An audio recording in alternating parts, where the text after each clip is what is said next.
Diwaliben trust Bardoli દ્વારા ગામ શામગહાન સીવણ અને પાર્લર વર્ક પર આંતરરાષ્ટ્રીય મહિલા દિવસની ઉજવણી કરવામાં આવી.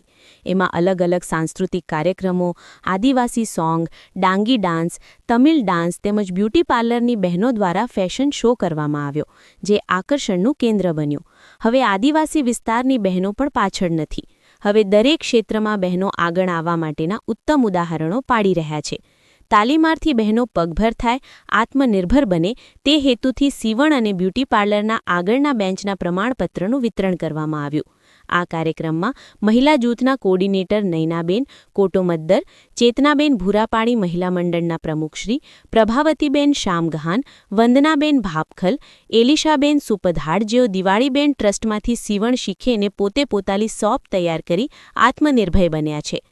સાથે સારુબેન ભોએ, સીવણ ટીચર અને પ્રીતિબેન પાર્લર ટીચર તેમજ દિવાળીબેન ટ્રસ્ટના સહકર્મચારીગણ હાજર રહ્યા હતા. અને આ કાર્યક્રમ દિવાળીબેન ટ્રસ્ટના કોર્ડિનેટર ગંગારામભાઈ ચૌધરીના અધ્યક્ષ સ્થાનમાં કાર્યક્રમ કરવામાં આવ્યો હતો.